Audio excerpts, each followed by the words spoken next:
received accolades on a number of fronts, including in terms of its collaboration with agencies beyond Nigeria and even far away from Africa. But then, when it's all said and done, Nigerians say they expect more from this otherwise noble commission. As a matter of fact, there are also now questions as to the laws that are supposed to help strengthen or even drive the fight against corruption in this country. We're taking a quick break. When we return, we'll jump right into this conversation full throttle. Do stay with us.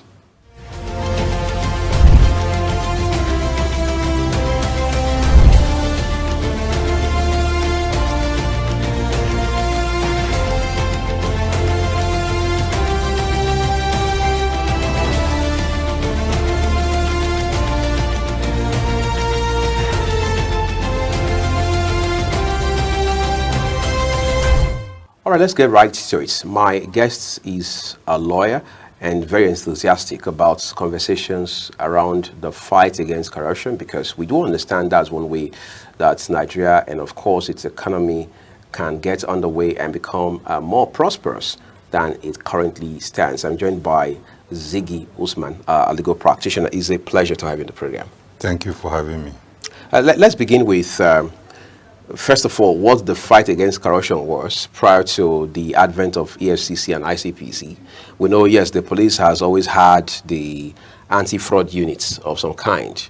But then it will appear that was not good enough or not effective enough or efficient enough, which probably led to the introduction, or if you like, setting up of the EFCC and the ICPC. What has the trajectory been in terms of fighting corruption from the standpoint of the law?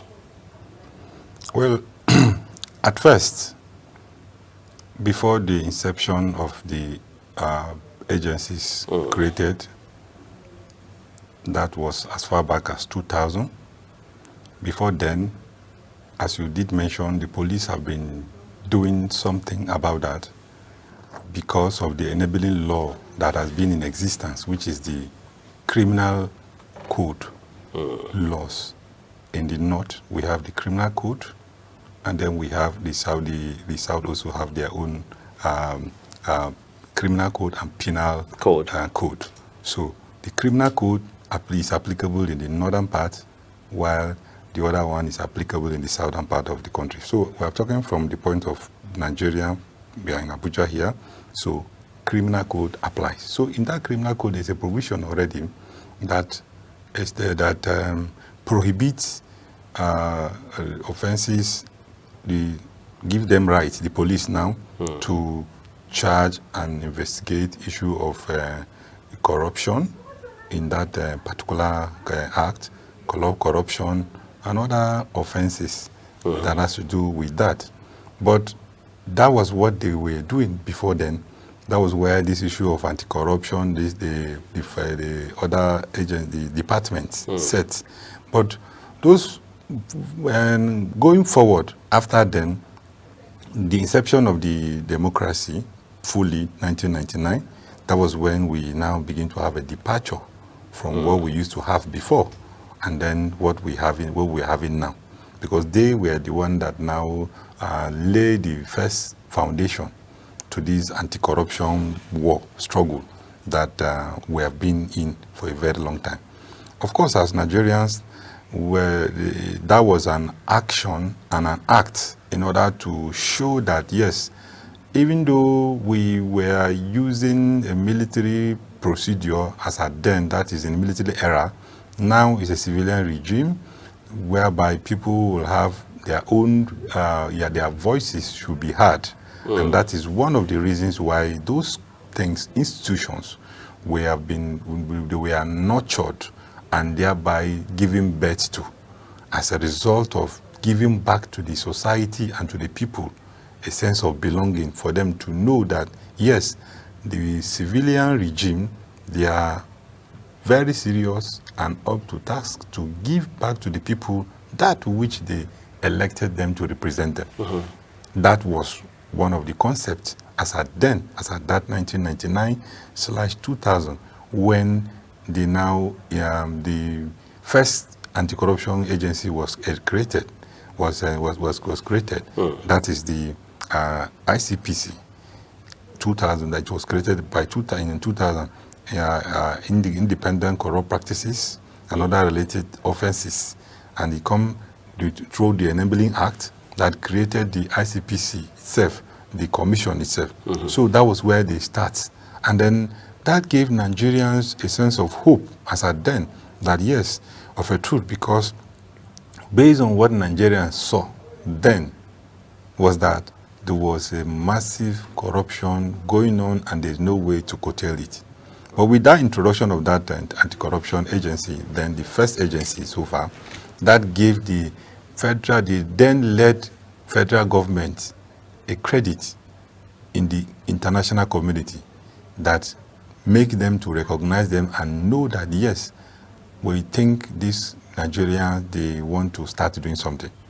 Because as at then, all those laws that give birth that we were using, which is the criminal code, that was not yielding any positive result per se, because it ended up in court and dragging here and there, and then there was no serious issue.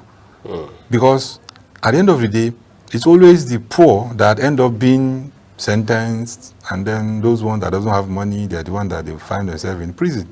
For those ones that have their way, they have money, the matter will go and drag in court, and then before you know it, they will strike it out because of lack of evidence, and knowing fully well that the police, as at then, they don't do their proper investigation before they arraign a suspect. They take the suspect to court before going back to start doing investigation, which is not proper. Right. So there's no way... Media trial sometimes. Yes. So there's no way you take somebody to court before you now seek the leave from court that, okay, they just arraign him, and then we are going to go and prepare everything to now start our... I need to bump in quickly. Isn't that ironic? Because we are told that agencies like ICPC and EFCC has some crop of very fine lawyers. So how is it that they don't understand how the procedure works? No. Like those ones now, the ICPC and EFCC, they are more or less advanced in what they do because, of course, as you said, they have some very good lawyers that are handling their briefs and matters. And before now, most of their cases are not even handled by the lawyers within the commission. They give it out to external solicitors to handle the matter so that the matter will be done very well. But unfortunately, along the line, some, when giving such kind of briefs as at where before, they end up, you not hear anything again because you end up being tempted with whether or not to continue or to take this thing and leave this matter the way it is.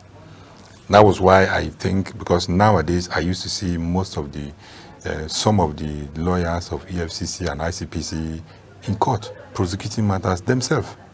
I see them now. Which was not the case. Yes, but before I don't used to see them like before, like now. Now I used to see them, EFCC lawyers, of course, their staff with their ID card and everything, and they tell the court their even position, their rank.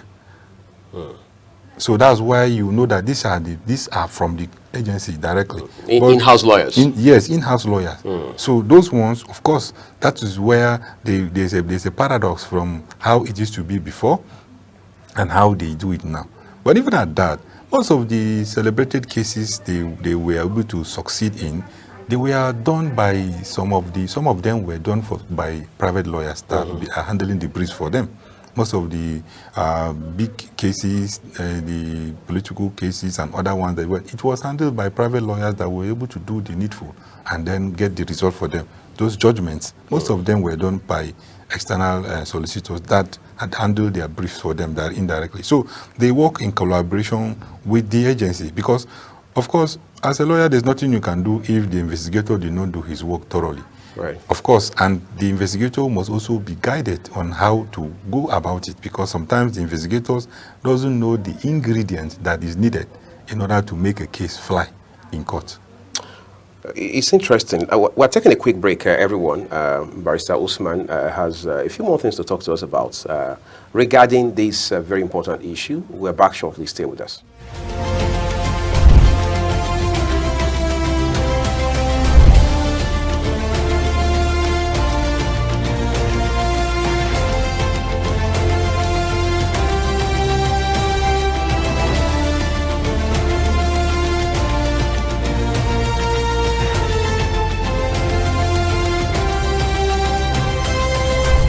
Thank you for staying with us here on Scale of Justice. There's the argument by some that ideally we should merge ICPC and EFCC because their mandates seem to overlap. Is that your sentiment, Barrister Usman? Well, to some extent, not really. Because if you check the enabling laws creating those agencies, one is saying investigate and prosecute corruption. One is saying investigate and charge, investigate for corruption, and then it goes further because there's a difference between the assignments by the EFCC and the ICPC. There's a little bit difference because there are cases that ICPC cannot handle. What are some examples? Maybe The politically example, exposed now, people? the example now is like this. The ICPC are to now investigate and prosecute corruption cases. Now, the corruption cases, to some extent, is limited to within the confines of Nigeria. While the EFCC goes beyond the shores of Nigeria. Because And even Africa? Yes, and Africa. It talks about money laundering and other things. So now, if those things, and remember, you know that before now, NFIU was part of, with what they were together with EFCC. Some years ago. Yes, it's a department in EFCC. It was a tug of war during, I think, during Goodluck, before he left office. No, Buhari, 2018. Because Nigeria was about to be suspended for their refusal to let NFIU be on its own. To be independent. To be independent on its own. Because that is the international standard. So at that point, they have no option than to create that and leave them to be a part, because they used to be a department under them. So there are a lot of things that difference between the ICPC and EFCC, what they do and what they cannot do.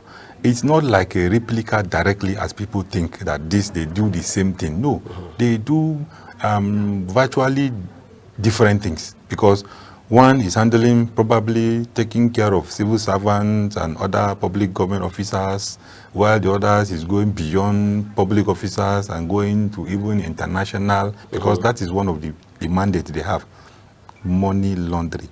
And money laundering is not something you do between me and you. We do it here in this Abuja here. No, it goes beyond that. Right. It's transnational. Yes, it's transnational. So you do it, and so those things are those. So for me, I think because the government can as well rejig the two of them and bring them together in order to save costs.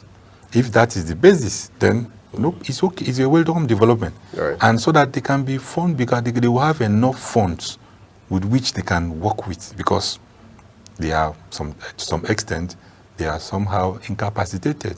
That was the EFCC. Both of them. There are things that, because they are having some challenges that one of which attributed to the lack of enough funding, adequate funding, and the independency, as it were, is not the way it is.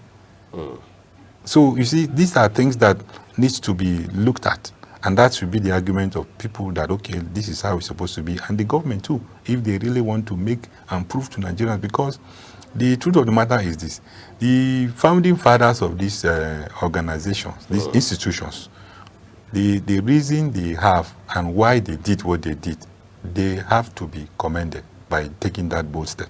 Because if that has not been taken by now, I'm sure these ones cannot even have the guts to do what the other previous government have done. So the institution has been laid, the foundation has been laid, but it's unfortunate that one of the things they do is to weaken the institution so that they cannot do those things that they need to do. Because it baffles me that as an institution, there are some things that there are no-go areas they cannot do. Then what are we saying? That means we are not saying, we are not doing what they. So they are limited in some areas. Of course, there are some things that they cannot do. They themselves know. And when you are talking about some people, this person, you can't go to him. You can't even start doing anything about it, because you need to get clearance from your subordinate. because all of them, they are all, like the FCC, they are all under the Ministry of Justice. So the Minister for the Attorney General could give them, they are all under the ministry. They are parasitic under the ministry. So all those things, there are things that some clients, they will say, no, okay, hold on first. What will you do? There's nothing you can do about it. That's probably is the issue of the political elements Of course, in all of this. of course. We would like to say a big thank you to you, Barrister Ziggy Usman, for sharing these very important insights Thank you very with much. us today on the program. And that's what we're leaving it, everyone. Thank you for watching. We're back here, I know this time to bring you another very interesting conversation on Scale of Justice. I'm Uyi Agmofwebe. We'll see you again.